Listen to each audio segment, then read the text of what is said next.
अस्सलामुअलैकुम दोस्तों, welcome back to my YouTube channel. दोस्तों, बुध की दोपहर सुप्रीम कोर्ट ऑफ पाकिस्तान के जस्टिस काजी अमीन ने इमरान खान को मुखातिब करके पूछा था, मिस्टर प्राइम मिनिस्टर, आप मुजरमान को मुज़ाकरात के लिए टेबल पर ले आए हैं? क्या एक बार फिर सरेंडर डॉक्यूमेंट पर दस्तखत करने जा रहे हैं? वज़ीर-ए-आज़म पाकिस्तान इतने भी भोले नहीं हैं कि जज साहब क्या पूछ रहे हैं।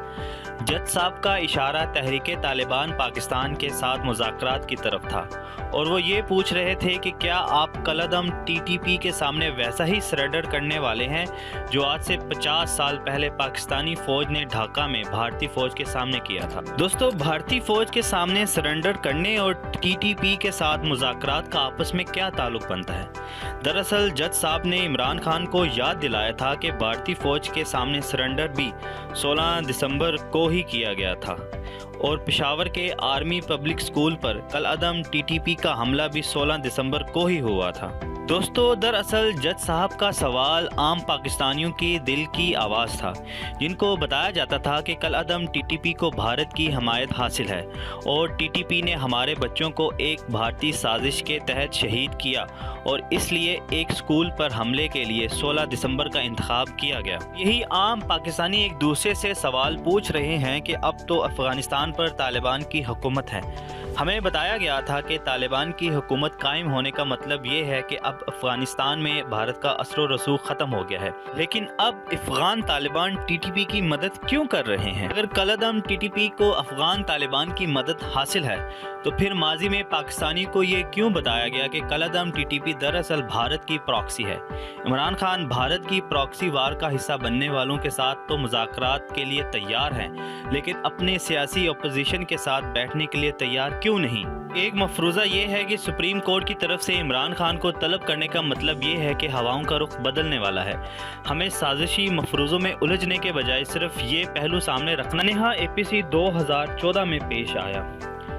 इस थाने की इंक्वायरी रिपोर्ट 2019 में सामने आई और 20 अक्टूबर 2021 को सुप्रीम कोर्ट ने इस मामले पर समाअत के बाद अपने ऑर्डर में कहा कि शोहदा के लवाहिकीन के मुतालबे की रोशनी में साबिक आर्मी चीफ जनरल राहील शरीफ, साबिक DG ISI ज़हीरुल इस्लाम, साबिक कोर कमांडर पेशावर हिदायतुर रहमान, परवेज़ खटक और साबिक वज़ीर दाखिला चौधरी निसार अली खान के खिलाफ कार्रवाई करके 10 नवंबर को रिपोर्ट पेश की जाए। तो 10 नवंबर की सुबह कोई रिपोर्ट अदालत में पेश ना हुई तो अदालत ने वज़ीर-ए-आज़म इमरान खान को तलब कर लिया। ये कोई अनोखा वाक़या नहीं था। माजी में भी नवाज शरीफ, यूसुफ रज़ा गिलानी और राजा परवेज़ अशरफ भी बतौर वज़ीर-ए-आज़म सुप्रीम कोर्ट में पेश हो चुके हैं। अदालत ने इमरान खान को 4 हफ्ते का वक्त दिया है और अगली समाअत पर इमरान खान के दस्तखत से रिपोर्ट अदालत में पेश की जाएगी।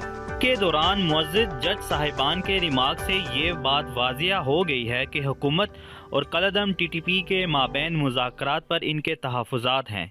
याद रहे कि इससे कबल पार्लियामेंट की कौमी सलामती कमेटी के इजलास में army chief general Qamar Javed Bajwa और DG ISI फैज़ हमीद ने टीटीपी और तहरीक लब्बैक पाकिस्तान के साथ मुज़ाकरात पर ब्रीफिंग दी थी।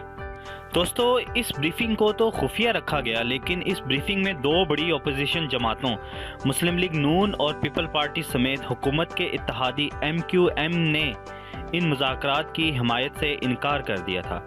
वजह शायद ये थी कि माजी में जब कलअदम टीटीपी के साथ मुज़ाकरात की कोशिश होती थी तो मुज़ाकरात करने वालों को दहशतगर्दों का हामी करार दिया जाता था।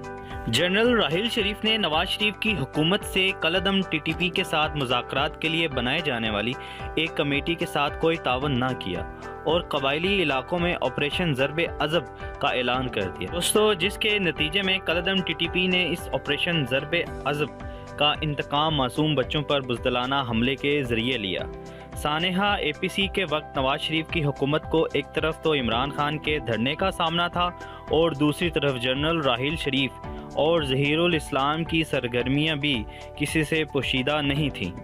उस वक्त सिक्योरिटी इदारे सियासी सरगर्मियों में मुलव्वस थे और जब सिक्योरिटी इदारे सियासत करते हैं तो फिर वो कुछ होता है जो APC पेशावर में हुआ। सानहे के वक्त मरकज़ में तो नवाज शरीफ की हुकूमत थी, लेकिन खैबर पख्तूनख्वा में तहरीक इंसाफ की हुकूमत थी। इस सानहे के बाद सब सियासी जमातों ने फ़ौजी अदालतें बनाने की हिमायत की और फिर इस ज़माने में कुछ गाने रिलीज़ किए गए। तो आप लोगों को याद हो तो एक गाना सब टीवी चैनल्स पर बार बार चलवाया गया कि बड़ा दुश्मन बना फिरता है जो बच्चों से लड़ता है। ये दुश्मन कौन था?